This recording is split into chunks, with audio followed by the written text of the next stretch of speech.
한상범 LG디스플레이 부회장이 2012년 3월 취임하고 현재까지 약 7년 반 동안 주가가 가장 상한가를 쳤던 시기는 2017년 7월 6일입니다.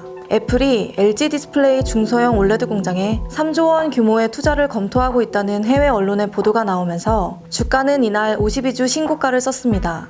애플의 확고한 공급사 지위를 따내게 되면 삼성 디스플레이가 독주 체제를 굳히고 있는 중소형 올레드 시장에 수월하게 진출할 가능성이 높아 투자자들의 관심이 가장 크게 몰렸던 시기입니다. 애플발 호재 이후 주가는 3만 원대에 안착하는가 싶더니 이내 내리막길을 걷습니다. 올레드 생산을 위해 막대한 투자가 들어가야 하니 시장에서는 조심스러운 반응을 보인 겁니다. 한 부회장이 2018년 주주총회에서 올레드 사업에서 기필코 결실을 거두겠다며 확고한 의지를 보여줬음에도 투자 심리는 쉽게 개선되지 않았습니다. 변화를 두려워하지 않고 끊임없이 도전했던 사람으로 기억되고 싶다. 이 말에서 알 수 있듯이 한상범 부회장은 혁신을 중요하게 여깁니다. 올레드에 대한 과감한 투자 또한 이러한 그의 기질을 오롯이 반영하고 있습니다.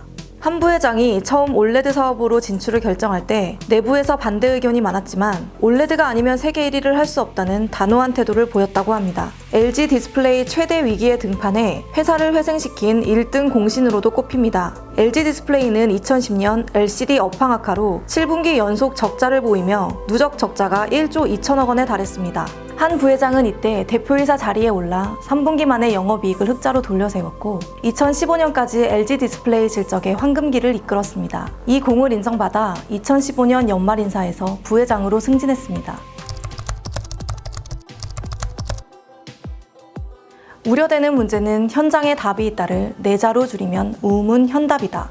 그만큼 현장이 중요하다. 한상범 부회장은 현장에 가서 현물을 보고 현실을 파악해야 문제를 해결할 수 있다는 사면주의를 주요 경영 철학으로 앞세웁니다. LG 디스플레이가 대형 올레드 패널의 수요를 빠르게 끌어올려 수익성을 확보한 것도 일주일에 대부분을 구미와 파주 사업장으로 출근해 현장을 살피는 한 부회장의 현장 경영이 빛을 본 것이라고 전해집니다. 한 부회장은 직원들과 소통에도 힘쓰는 덕장으로도 평가받습니다. 한 젊은 직원이 머리가 점점 빠지자 50만 원짜리 직불카드를 건네며 탈모병원을 소개해줄 테니 가보라고 했던 일화는 유명합니다. 직접 병원 예약도 잡아줬다고 합니다.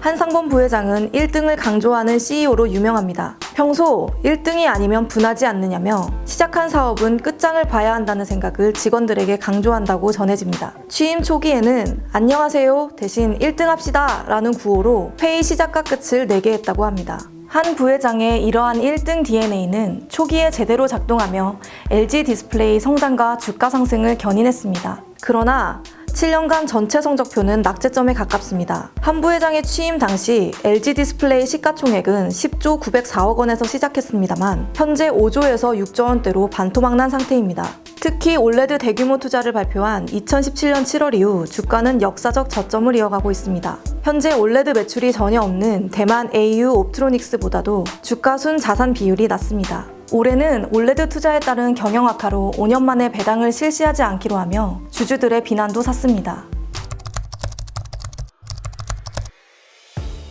LG 디스플레이 주가를 결정지을 앞으로의 변수는 애플과 올레드 TV입니다. 애플은 LG 디스플레이 중소형 올레드 사업의 최고의 호재이자 가장 큰 리스크입니다. 주가가 가장 많이 출렁이는 지점 또한 애플 관련 이슈가 발생할 때입니다. 때문에 한 부회장은 올해 무슨 수를 써서라도 애플에 의미 있는 패널 물량을 공급하려 애쓰고 있습니다.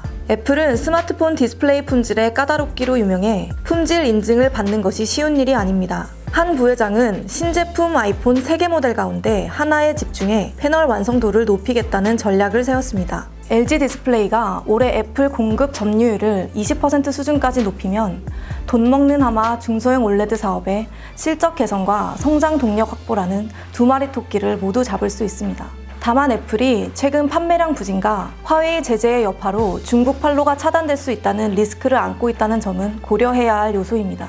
이와 함께 올레드 TV용 대형 올레드 패널의 생산성 확대는 중장기적으로 LG 디스플레이 기업 가치를 부양할 수 있는 변수입니다. LG 디스플레이는 전 세계에서 유일하게 대형 올레드 패널을 양산할 수 있는 기업입니다. 올해 초 LG전자와 협업해 세계 최초 롤러블 올레드 TV를 공개했던 시기의 주가는 이례적으로 7거래일 연속 올랐습니다. 하지만 대형 올레드 패널을 공급할 수 있는 유일한 기업인 만큼 공급 물량이 수요를 따라가지 못하는 상황입니다. 가격 경쟁력도 LCD 패널에 밀리는 상황입니다. 현재 건설 중인 중국 강저우 8.5세대 공장과 파주 10.5세대 공장을 완공하면 대형 올레드 사업은 생산 능력과 가격 경쟁력을 모두 확보하며 급격하게 성장할 것으로 보입니다.